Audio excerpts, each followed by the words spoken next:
अस्सलाम वालेकुम students, welcome to online biology class. उम्मीद है कि आप लोग खैरियत से होंगे। स्टूडेंट्स, हमने चैप्टर स्टार्ट किया है कोऑर्डिनेशन एंड कंट्रोल। आज हम इस चैप्टर का लास्ट टॉपिक पढ़ने जा रहे हैं। The topic is behaviour. अब बिहेवियर का मतलब क्या है, बिहेवियर हम किसे कहते हैं? तो आप जानते हैं कि these a collection of responses. इनके जो भी हम रिस्पॉन्सेज शो करते हैं, जो भी हम एक्ट्स करते हैं या हमारे जो एक्शंस हैं किसी भी सिलसिले में हमारा दूसरे इंसानों के साथ या दूसरे जानवरों के साथ कैसा ताल्लुक़ है, हम किस तरह खाते हैं, किस तरह पहनते हैं, किस तरह उठते बैठते हैं, ये सब चीज़ें जो हमारा बिहेवियर कहलाती हैं। सब एनिमल्स पे डिफरेंट तरह के बिहेवियर्स पाए जाते हैं। ये उनकी लाइफ पर और उनकी जीन्स पर, उनके लर्निंग पर डिपेंड करते हैं। अब बिहेवियर को हमने कहा these are collection of responses. Behaviour को आमतौर पर हम डिवाइड करते हैं into two main types, innate behaviour and learned behaviour. अब इन्नेट का मतलब होता है फितरत, यानी कि आपकी फितरत में जो चीज़ पाई जाती है, आप फितरत के मुताबिक जो एक्ट करते हैं, बिहेव करते हैं, डैट इज़ इन्नेट बिहेवियर। फिर आप जानते हैं कि क्योंकि हम इन्वायरमेंट में रहते हैं तो हम बहुत सारी चीज़ें इन्वायरमेंट से लर्न भी करते हैं। तो लर्निंग से हमारे बिहेवियर में जो चेंज आता है, यानी कि जो भी चीज़ हम सीखते हैं एक्सपीरियंस से हम कहते हैं लर्न बिहेवियर। अब हम सबसे पहले पढ़ते हैं इन्नेट बिहेवियर के बारे में। इन्नेट बिहेवियर क्या है? It is a collection of responses. ये वो रिस्पॉन्सेज हैं जो कि हमारी जीन्स में पाए जाते हैं, यानी कि ऐसे रिस्पॉन्सेज जो हम अपनी जीन्स की वजह से या अपनी फितरत की वजह से शो करते हैं, उसको हम कहते हैं innate behaviour. These are collection of responses that are predetermined by the inheritance of specific nerve or cytoplasmic pathways in multicellular or unicellular organisms। Multicellular या यूनिसेलुलर ऑर्गेनिजम्स में स्पेसिफिक नर्व्स या cytoplasmic pathways की inheritance की वजह से जो actions show होते हैं, जो रिस्पॉन्सेज शो होते हैं, उन्हें हम कहते हैं इन्नेट बिहेवियर। ये जो इन्नेट बिहेवियर होता है ये हमारी जीन्स में होता है। There is some build in pathways in our genes, जिसकी वजह से हम एक स्टिमुलाई को ख़ास तरीके से रिस्पॉन्ड करते हैं। इनवेरिएबली का मतलब है कि हम उसमें कोई चेंजेस लेकर नहीं आते, हमारा जो रिस्पॉन्स होता है वो सेम होता है। ख़ास तौर पर देखा जाए अगर प्लांट्स में, तो प्लांट्स में जितने भी बिहेवियर हैं वो इन्नेट हैं। आप जानते हैं जो प्लांट्स हैं ये नॉन मोटाइल ऑर्गेनिजम्स हैं, मूव नहीं करते, एक जगह से दूसरी जगह नहीं जाते, लेकिन ये ऑर्गेनिजम्स हैं, रिस्पॉन्स करते हैं डिफरेंट तरह के स्टिमुलाई को। आपने देखा होगा कि प्लांट्स जो हैं वो सीखते नहीं हैं, उनमें जो रिस्पॉन्सेज हैं दीज आर इन्नेट रिस्पॉन्सेज। जो भी रिस्पॉन्सेज वो शो करते हैं स्टिमुलाई के रिस्पॉन्स में, वो सारे उनकी जीन्स में पाए जाते हैं। They are all innate. तो इन्नेट बिहेवियर की इंपॉर्टेंस क्या होती है? ये जो बिहेवियर पैटर्न्स होते हैं ये हाईली डेवलप होते हैं और रिफाइंड होते हैं, यानी कि इनको बहुत ज़्यादा जनरेशन्स तक रिफ़ाइन किया जाता है, डेवलप किया जाता है, या आप कह सकते हैं सिलेक्टेड रिस्पॉन्सेज होते हैं। और इनकी सिग्निफिकेंस क्या है, क्यों इम्पोर्टेंट होते हैं? क्योंकि ये स्पीशी के सर्वाइवल में बहुत इंपॉर्टेंट रोल प्ले करते हैं। दूसरा इनका फ़ायदा क्या है कि ये जो बिहेवियर्स होते हैं ये इकोनॉमिकल होते हैं, यानी कि जो ऑर्गेनिजम्स हैं मल्टीसेलुलर ऑर्गेनिजम्स, उनको ज़्यादा एनर्जी खर्च नहीं करनी पड़ती, इनको हायर ब्रेन सेंटर्स को इन्वॉल्व नहीं करना पड़ता इन रिस्पॉन्सेज को शो करने में। तो ये जो रिस्पॉन्सेज होते हैं क्योंकि जेनेटिकली बिल्ड इन होते हैं, तो मल्टीसेलुलर ऑर्गेनिजम्स जो हैं वो उनको बहुत ज़्यादा नर्व पाथवेज को या बहुत ज़्यादा आप कह सकते हैं कि नर्व सिस्टम इसमें इन्वॉल्व नहीं होता, हाई ब्रेन सेंटर्स जो हैं वो इसमें इन्वॉल्व नहीं होते इन रिस्पॉन्सेज को शो करने में। रिस्पॉन्सेज जो होते हैं ये इनेटली या फौरी तौर पर क्विकली ये जो है ये शो किए जाते हैं। अब हम पढ़ते हैं टाइप्स ऑफ इनेट बिहेवियर। इनेट बिहेवियर की दो टाइप्स हैं, orientation and reflexes and instincts. Orientation के आगे से दो टाइप्स हैं, काइनेसिस एंड टैक्सिस। अब जो काइनेसिस है ये आमतौर पर होती है नॉन डायरेक्शनल मूवमेंट, या इसे रैंडम मूवमेंट भी आप कह सकते हैं। और टैक्सिस जो है these are directional movements either towards और अवे फ्रॉम द स्टिमुलाई। तो काइनेसिस जो है इट इज़ अ बिहेवियर जिसमें जो ऑर्गेनिज्म है ये अपनी रैंडम मूवमेंट की स्पीड को चेंज करता है इन रिस्पॉन्ड टू स्टिमुलाई। यानी कि इसमें एग्जांपल दी हुई है पिल बग्स की। जो पिल बग्स होते हैं ये आमतौर पे मॉइस्ट एरिया में रहते हैं, तो आमतौर पे ये फास्टली मूव करते हैं जब तक कि इनको मॉइस्ट एरिया नहीं मिल जाता। जब इनको मॉइस्ट एरिया मिल जाता है तो ये अपनी जो मूवमेंट की स्पीड है उसको स्लो कर देते हैं। तो this is a type of kinesis. It is a behaviour in which organism changes the speed of random movement which help them to survive in the environment. ये जो बिहेवियर है, ये जो पैटर्न है बिहेवियर का, ये उसके एनवायरनमेंट में सर्वाइव करने में हेल्प करता है। और पील बग्स जो होते हैं ये आम तौर पर ये मूवमेंट शो करते हैं जब ये मॉइस्ट एरिया को तलाश कर रहे होते हैं। जब इनको मॉइस्ट एरिया मिल जाता है तो अपनी मूवमेंट की स्पीड को ये स्लो कर देते हैं। वैसे ये फास्टली मूव कर रहे होते हैं ताकि जल्दी से मॉइस्ट एरिया को ये ढूंढ सकें। फिर दूसरी टाइप है ओरिएंटेशन की, टैक्सिस। टैक्सिस का मतलब होता है डायरेक्शनल मूवमेंट। तो काइनेसिस के कंट्रास्ट में टैक्सिस जो है it is directed movement either towards और away from the stimuli. Second innate behaviour is reflexes and instincts. अब रिफ्लेक्सेस और इंस्टिंक्ट्स क्या हैं? एक्सट्रीमली कॉम्प्लेक्स बिहेवियर्स हैं। ये बिहेवियर्स जो है इनमें पाए जाते हैं हमारे biological rhythms, territorial behaviour, biological rhythms यानी कि हमारी जो एक रोज़ाना की या एक जो एनुअली या वीकली जो भी हमारी रूटीन होती है, हमारे अंदर जो साइकिल्स चल रहे होते हैं, these are biological rhythms.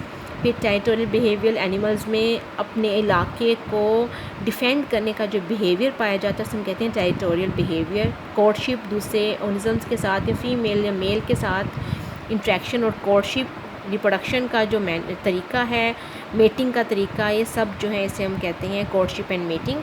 Aggression, दूसरे एनिमल्स के साथ किस तरह का इनका बिहेवियर होता है, aggressive behaviour.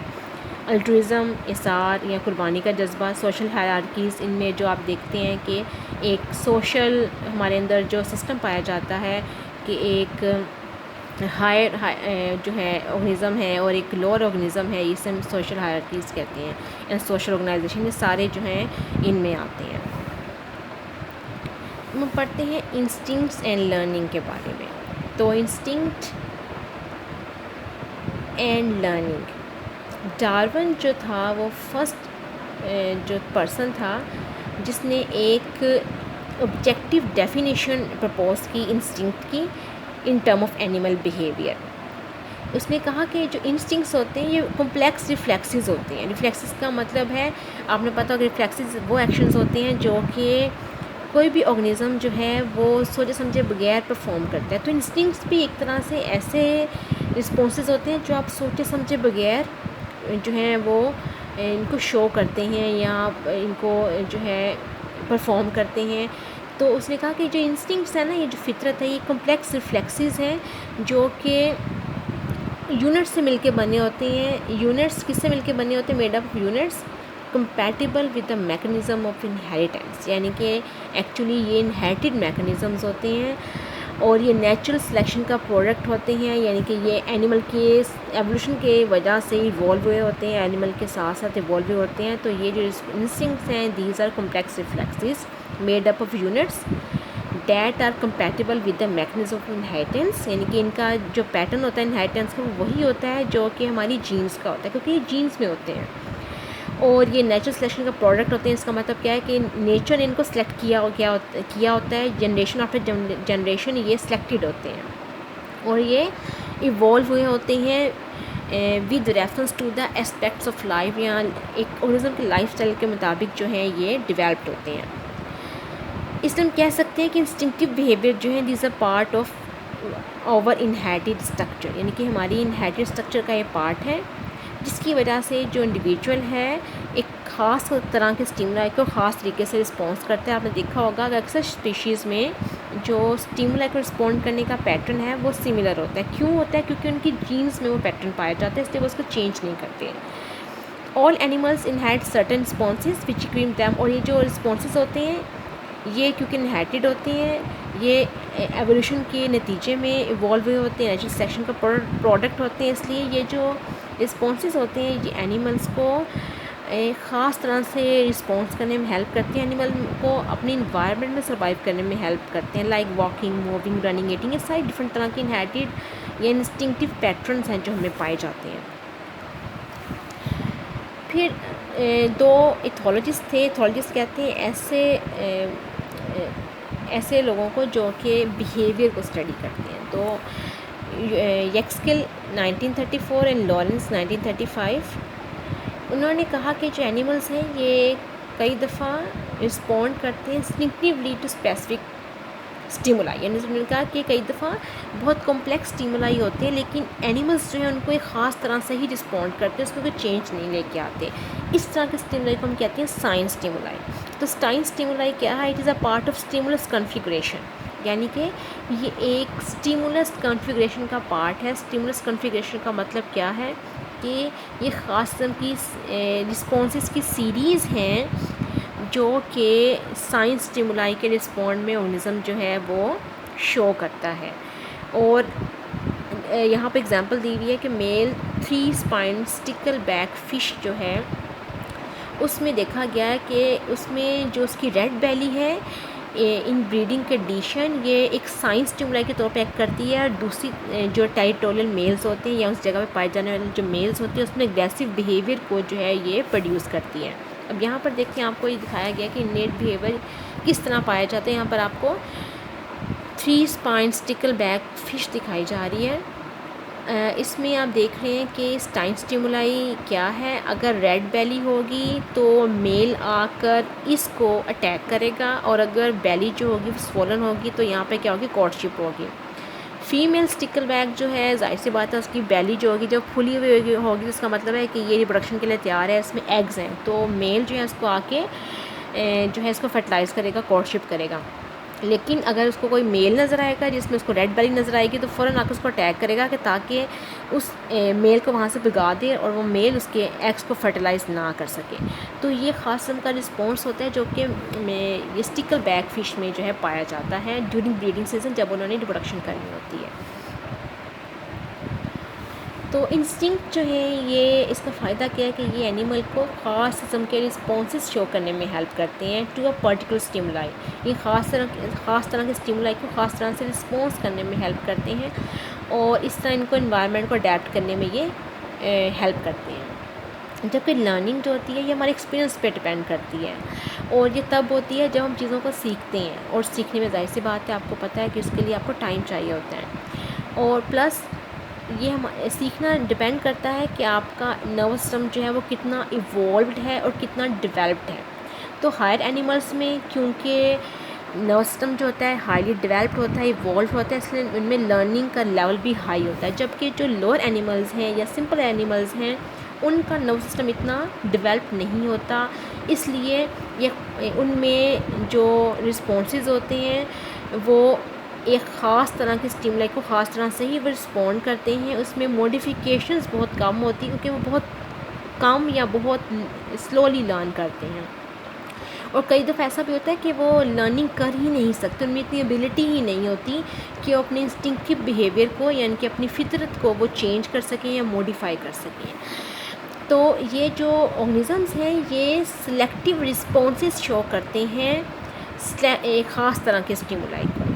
The selective responses to stimuli suggest that there must be some built-in mechanism। तो selective responses जो हैं ये क्या बताते हैं? ये बताते हैं कि ये जो responses हैं ये इनके जीन्स में मौजूद हैं। There is some built-in mechanism जिसकी वजह से साइन स्टिमुलाई को ख़ास तरीके से रिकगनाइज़ करते हैं और उसके नतीजे में ख़ास तरह के पैटर्न्स को शो करते हैं। इसको हम कहते हैं इनेट रिलीजिंग मैकेनिज़्म, यानी कि साइन स्टिमुलाई को रिकगनाइज़ करना और फिर उसके नतीजे में ख़ास तरह का रिस्पॉन्स शो करना, उसके is called innate releasing mechanism. और ये जो इनेट रिलीजिंग मैकेनिज़्म है it is envisaged as being innate. ये इनेट क्यों होता है? क्योंकि जो साइन स्टिमुलाई की रिकग्निशन होती है, इनको उसको पहचानना और उसके मुताबिक रिस्पॉन्स शो करना, दोनों जो होते हैं वो फिक्स्ड होते हैं, इनबॉर्न होते हैं। और स्पीशी की ये कैरेक्टरिस्टिक्स होती हैं, इनके सब स्पीशी में, उस स्पीशी के सब जानवरों में ये जो पैटर्न होता है ये सेम होता है, इसमें कोई चेंजेस नहीं होती हैं। अब इंस्टिंक्टिव बिहेवियर के क्या बेनिफिट्स हैं? ये जो इंस्टिंक्टिव बिहेवियर है, ये इंस्टिंक्ट जो है ये एनिमल को एक ख़ास तरह के रिस्पॉन्सेस को शो करने में हेल्प करती है।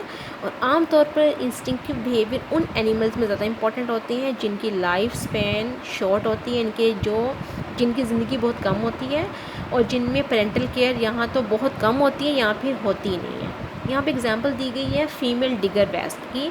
इसका साइंटिफिक नेम है एमोफिला एड्रियंसियाई। ये डिगर वेस्प क्या करती है, अब यहाँ पर आपको डिगर वेस्प दिखाई जा रही है। This is digger wasp. आप देख रहे हैं यहाँ पर आपको एक होल नज़र आ रहा है इसके पास, ये असल में इसका नेस्ट है, इसने खुद डिग किया या इसको खोदा, इसलिए इसको डिगर वेस्प कहते हैं। ये डिगर वेस्प करती क्या है, ये एक नेस्ट तैयार करती है, उसके बाद उस नेस्ट में कैटरपिलर्स को पकड़ के मार के उस नेस्ट के अंदर भर देती है। उसके बाद उस नेस्ट में ये अंडे देती है और उस नेस्ट को बंद कर देती है। इस सारे प्रोसेस के बाद ये जो फीमेल है ये मर जाती है। जब अंडों में से लार्वा निकलते हैं तो ये कैटरपिलर्स को जो है खाना शुरू कर देते हैं, जो कि उसकी माँ ने मरने से पहले जमा किए थे, और फिर ये उसको खाकर डिगर वेस्प में कन्वर्ट हो जाते हैं। अब ये सारा प्रोसेस जो है ये कुछ वीक्स में कंप्लीट होता है, और ये सारा जो रिस्पॉन्सेज हैं ये सारे इंस्टिंक्टिव रिस्पॉन्सेज हैं, यानी कि डिगर वेस्प जो है ये इसको अपनी जीन की वजह से या इंस्टिंक्ट की वजह से शो करता है, इसमें कोई लर्निंग नहीं होती है। और मे बी इसमें जो science stimuli that is caterpillar, इनकी कैटरपिलर को देखकर जो लार्वा है वो ख़ास तरह से रिस्पॉन्स शो करते हैं, इनके उसको खाना शुरू कर देते हैं और उसको खाकर फिर बिगर जो है वो डिगर वेस्प में वो चेंज हो जाते हैं। तो ये बेनिफिट्स हैं इंस्टिंक्टिव बिहेवियर के इंस्टिंक्टिव बिहेवियर जो है ये शॉर्ट लाइफ स्पैन वाले ऑर्गेनिज्म में ज़्यादा इंपॉर्टेंट है, जिनमें लर्निंग बिल्कुल नहीं होती है, पेरेंटल केयर नहीं होती। तो ये जो ऑर्गेनिजम्स हैं ख़ास तरह से रिस्पॉन्सेज शो करते हैं, और ये रिस्पॉन्सेज जो होते हैं ये इसको सीखते नहीं है, बल्कि ये इनकी जीन्स में पाए जाते हैं।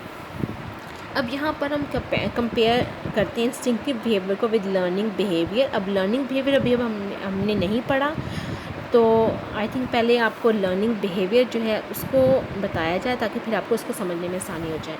तो लर्निंग बिहेवियर क्या है? Learning is modification through experience. अपने बिहेवियर में हम जो चेंजेस लेके आते हैं अपने एक्सपीरियंस की वजह से, उसे हम कहते हैं लर्निंग।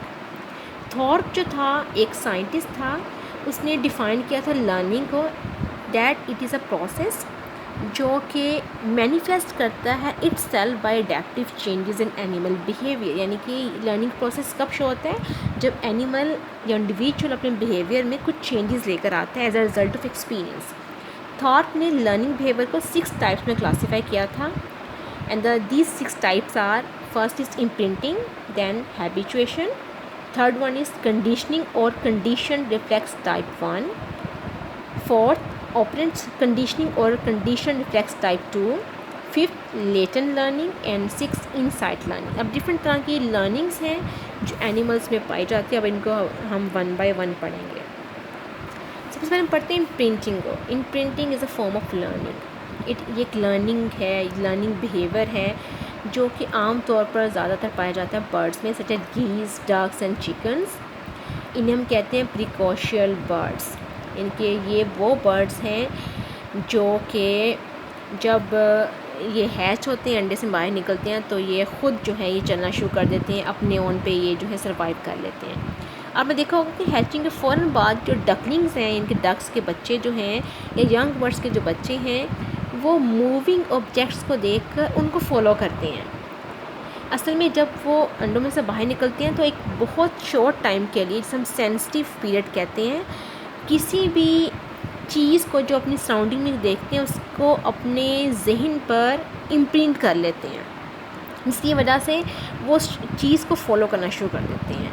नॉर्मली क्योंकि जब अंडों में से बच्चे निकलते हैं तो पहला इनकाउंटर या पहला टकराव उनका किससे होता है? अपनी मदर से होता है। तो आमतौर पे वो मदर को देखकर उसके पीछे चलना शुरू कर देते हैं, इसको फॉलो करना शुरू कर देते हैं। लेकिन अगर उनके पेरेंट एब्सेंट हो, उनके आसपास ना हो, तो यंग बर्ड्स जो हैं वो किसी भी चीज़ को देखकर उसको फॉलो करना शुरू कर देते हैं। ये दूसरे बर्ड्स भी हो सकते हैं, ह्यूमन बींग्स भी हो सकते हैं, या कोई भी इनएमिनेट ऑब्जेक्ट भी हो सकता है उसके सराउंडिंग में। तो ये जो बिहेवियर है बर्ड्स का, ख़ास तौर पे उनकी डकलिंग्स का या बच्चों का, अपनी सराउंडिंग में चीज़ों को देखकर उसको फॉलो करना after hatching is called imprinting. अब देखें इस डायग्राम में आपको इम्प्रिंटिंग दिखाई जा रही है। आप देख रहे हैं कि जो चिकन्स हैं ये इस ह्यूमन बींग को फॉलो कर रहे हैं, उसके पीछे पीछे चल रहे हैं। आमतौर पे जो इम्प्रिंटिंग होती है ये बहुत रैपिड होती है और कॉन्सिक्वेंसेस पे डिपेंड नहीं करती है। तो हम पढ़ते हैं हैबिचुएशन के बारे में। Habituation is the simplest form of learning, और इसमें होता क्या है कि जो एनिमल है ये अपने बिहेवियर को मॉडिफाई करता है in response to repeated stimuli. यानी कि होता क्या है कि ये रिपीटेड स्टिमुलाई के रिस्पॉन्स में अपने बिहेवियर को कैसे मॉडिफाई करता है कि उसको रिस्पॉन्ड करना ही बंद कर देता है। A loss of receptivity to repetitious stimuli can be useful। और ये जो स्टिमुलाई के को रिस्पॉन्ड ना करने का जो इसका अमल होता है ये इसके लिए हेल्पफुल होता है, क्योंकि इस तरह ये अपनी एनर्जी को जो है ये बचा लेता है। क्योंकि जब ये देखता है कि ये जो स्टिमुलाई है ये इतना ज़्यादा इम्पोर्टेंट नहीं है तो इसको रिस्पॉन्स नहीं करता। जब रिस्पॉन्ड नहीं करेगा तो अपनी एनर्जी को यूज़ नहीं करेगा, एनर्जी को कंजर्व कर लेगा और उस एनर्जी को दूसरे पर्पसेस में या दूसरे जो हैं फंक्शंस में जो है उसको फिर वो जो यूज़ करता है। तो इस तरह ये अपने आप को प्रिवेंट करता है from the drain of energy and अपने आप को जो है इन्वॉल्व करता है अदर इम्पॉर्टेंट प्रोसेसेस में। अब यहाँ पे एग्जांपल दी गई है स्नेल की। अगर आप एक स्नेल को एक शीट ऑफ ग्लास के ऊपर जो है उसको रखें तो आप देखेंगे कि जो स्नेल है उस पर क्रॉल करना शुरू कर देता है। और अगर आप उस ग्लास को टैप करते हैं कि आप उसको बजाते हैं उस ग्लास को, तो जो स्नेल है अपने आप को फ़ौरन शेल में जो है रिट्रैक्ट कर जाता है, अपने सर को शेल में ले जाता है। कुछ देर बाद ये दोबारा अपने सर को बाहर निकालता है, दोबारा मूव करना शुरू करता है। लेकिन अगर आप दोबारा उस पर टैप करते हैं तो फिर अपने हेड को वो अपने शेल के अंदर ले जाएगा। अल्टीमेटली क्या होगा, जब आप बार बार उस पर टैप करते जाएंगे तो स्नेल जो है वो फिर इसको रिस्पॉन्ड करना ही बंद कर देगा, क्योंकि वो उसको समझ आ जाएगी कि ये जो स्टिमुलाई है इतना इंपॉर्टेंट नहीं है, इससे यानी कि उसको कोई डेंजर नहीं है स्टिमुलाई से, इसलिए वो उसको रिस्पॉन्ड करना जो है बंद कर देगा, उसको वो अवॉइड करेगा। इसी तरह रोडेंट्स यानी कि जो कुतरने वाले जानदार होते हैं जैसे माइस वगैरह, इनमें अलार्म कॉल्स दी जाती हैं। इनका जो ग्रुप होता है उसमें दूसरे जो मेंबर्स इनको अलार्म कॉल्स देते हैं, इनकी आवाज़ें निकालते हैं जिससे इनको ख़तरे के बारे में बताया जाता है। लेकिन अगर इन कॉल्स के बाद कोई डेंजर कंफर्म ना हो तो फिर ये क्या करते हैं, उस कॉल को इग्नोर करना शुरू कर देते हैं, उसको रिस्पॉन्ड नहीं करते। अब यहाँ पर आपको मैं एक स्नेल दिखा रही हूँ। आप देखते हैं कि यहाँ पर ये स्नेल आप देख रहे हैं कि ये अगर आप इसको टैप करते हैं ग्लास को तो आप देखते हैं कि ये जो स्नेल है ये अपने सर को अंदर कर लेता है। लेकिन अगर आप उसको बार बार टैप करते हैं और उसको कोई डेंजर जो है महसूस नहीं होता, आप देखते हैं वो देखता है कि ये स्टिमुला इतना इंपॉर्टेंट नहीं है तो उसको रिस्पॉन्ड करना जो है ये स्टॉप कर देता है। तो स्टूडेंट्स ये था हमारा आज का लेक्चर। अगर आपको कोई चीज़ की समझ नहीं आई तो आप कमेंट में जाकर मुझसे इस चीज़ के बारे में, उस कॉन्सेप्ट के बारे में पूछ सकते हैं। अल्लाह हाफ़िज़।